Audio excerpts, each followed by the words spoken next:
بسم اللہ الحمد للہ والصلاة والسلام علی رسول اللہ رب اشرح لی صدری ویسر لی امری واحلل عقدۃ من لسانی یفقہوا قولی۔ ناظرین السلام علیکم ورحمۃ اللہ وبرکاتہ۔ سیرت النبی صلی اللہ علیہ وسلم انگلیوں پر، اہم واقعات کو یاد رکھیے آسان طریقے سے 5 منٹ سیریز میں۔ سبق نمبر 25، 10واں سال مدنی زندگی کا۔ بایاں ہاتھ استعمال کیجئے۔ اس سال کے 3 حصے ہیں: حجۃ الوداع، جیش اسامہ رضی اللہ عنہ اور وفات۔ پہلا حصہ حجۃ الوداع۔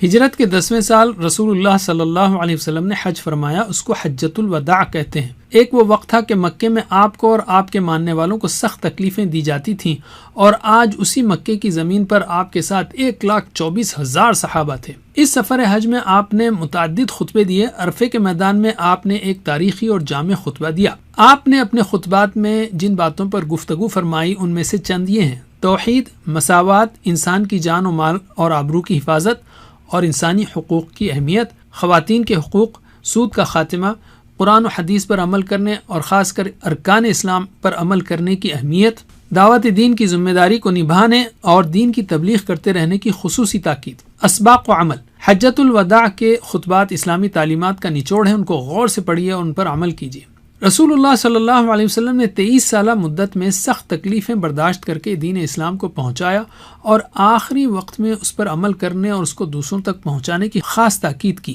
اب اس دین کو دوسروں تک پہنچانا ہم سب کی ذمہ داری ہے۔ اس میں اپنا وقت، صلاحیت اور پیسہ لگائیے اور اس کام میں مصروف لوگوں کی مدد کیجیے۔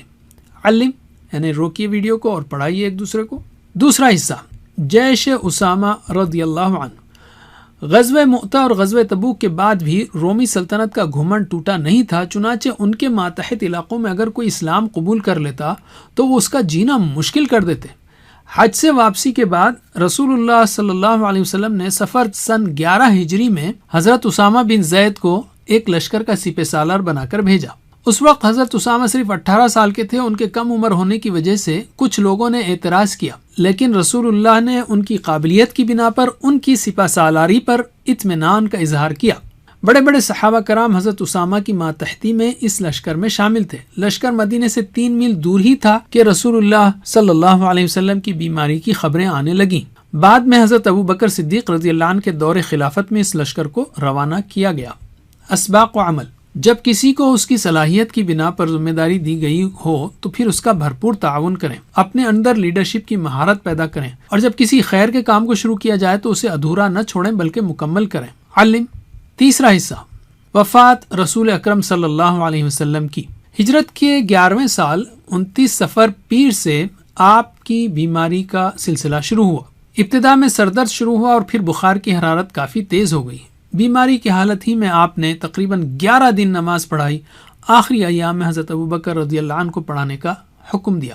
حیات طیبہ کا آخری ہفتہ حضرت عائشہ رضی اللہ عنہا کے مکان پر گزارا۔ وفات سے 1 دن پہلے اپنے تمام غلاموں کو آزاد کر دیا، پاس میں جو 7 دینار موجود تھے انہیں صدقہ کر دیا، اور اپنے ہتھیار مسلمانوں کو ہبہ یعنی ہدیہ کر دیا۔ وفات سے کچھ پہلے حضرت عائشہ رضی اللہ عنہا نے رسول صلی اللہ علیہ وسلم کی خواہش پر مسواک چبا کر آپ کو دی۔ مسواک سے فارغ ہوتے ہی آپ نے ہاتھ یا انگلی آسمان کی طرف اٹھائی، دعا فرمائی اور 3 مرتبہ کہا، اے اللہ رفیق اعلیٰ۔ اس کے بعد رسول اللہ کا ہاتھ مبارک جھک گیا اور آپ صلی اللہ علیہ وسلم 12 ربیع الاول پیر کے دن زوال کے وقت 63 سال کی عمر میں اس دنیا سے رخصت ہوئے۔ انا للہ و انا الیہ راجعون۔ اللہم صل علی محمد وعلی آل محمد۔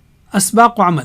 آپ کی وفات میں بھی آپ کے سچے اور آخری رسول ہونے کی کئی نشانیاں ہیں۔ آپ نے ساری زندگی اللہ کے ذکر و محبت میں گزاری، اور وفات کے وقت بھی آپ کی زبان پر اللہ ہی کا ذکر تھا۔ آپ پہلے ہی سے اشارے دے چکے تھے کہ آپ دنیا سے تشریف لے جانے والے ہیں۔ اپنی وفات سے پہلے ہی آپ نے اسلام کا پیغام پورے طور پر پہنچا دیا، اور آپ نے ایک ایسی جماعت تیار کر دی جس نے آگے جا کر اسلام کے پیغام کو ساری دنیا میں عام کیا۔ علم۔ یاد رکھیے، وفات ایک مومن کے حق میں دنیا کے عارضی گھر سے آخرت کے ہمیشہ کے گھر کی طرف سفر کا نام ہے، اس لیے آخرت کی فکر کریں۔ آپ صلی اللہ علیہ وسلم نے سخت بیماری کی حالت میں بھی نماز نہیں چھوڑی، تو کیا ہم بھی نمازوں کا خاص اہتمام کرتے ہیں؟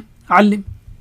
اب ہم لیتے ہیں قرآن کو۔ تیسرا دور 9 اور 10 ہجری کے درمیان 4 صورتیں نازل ہوئیں، تقریباً 1 پارے کے برابر، اور 10 ہجری میں 2 صورتیں بینہ اور نصر نازل ہوئیں۔ ان کو سمجھ کر پڑھیے۔ علم۔ حدیث۔ رسول اللہ صلی اللہ علیہ وسلم نے 23 سال کی مختصر مدت میں صحابہ کرام کی جو تربیت فرمائی، اس میں قرآن مجید کے بعد آپ کے بابرکت اقوال ہیں جو احادیث کی شکل میں موجود ہیں۔ روزانہ احادیث پڑھنے کے لیے کم از کم 2 منٹ کا وقت نکالیے۔ اعادہ، آج ہم نے سیرت کے 10ویں ہجری سال کے 3 موضوعات سیکھے۔ بائیں ہاتھ کے انگوٹھے پر مشق کیجیے۔ حجۃ الوداع، جیش اسامہ، وفات، یا مختصراً حج، جیش، وفات۔ جزاکم اللہ خیر، والسلام علیکم ورحمۃ اللہ وبرکاتہ۔